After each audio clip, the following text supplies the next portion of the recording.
జగన్మోహన్ రెడ్డి గారు స్వయంగా ఎంఓయూలో సంతకం పెట్టారు.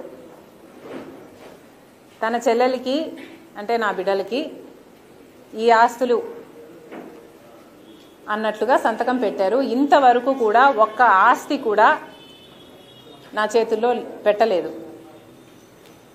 సరస్వతి సిమెంట్కు సంబంధించి ఎంఓయూలో అది నా భాగానికి వచ్చింది కాబట్టి దాన్ని జగన్మోహన్ రెడ్డి గారు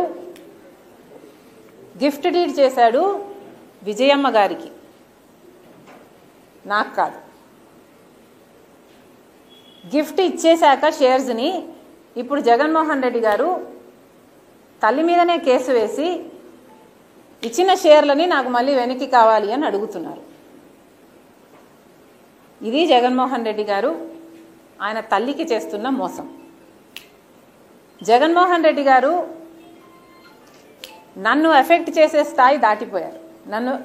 Jagan Reddy does not affect me anymore.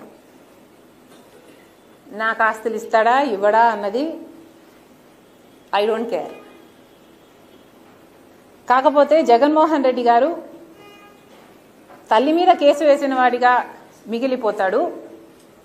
నా బిడ్డలకి, సొంత మేనల్లుడికి, సొంత మేనకోడలికి ద్రోహం చేసి వాళ్ళ ఆస్తులు లాక్కున్నవాడిగా మిగిలిపోతాడు. సొంత మేనల్లుడు మేనకోడల ఆస్తి కాజేయటానికి సుబ్బారెడ్డి లాంటి వాళ్ళ చేత ఎన్నైనా అబద్ధాలు చెప్పిస్తారు.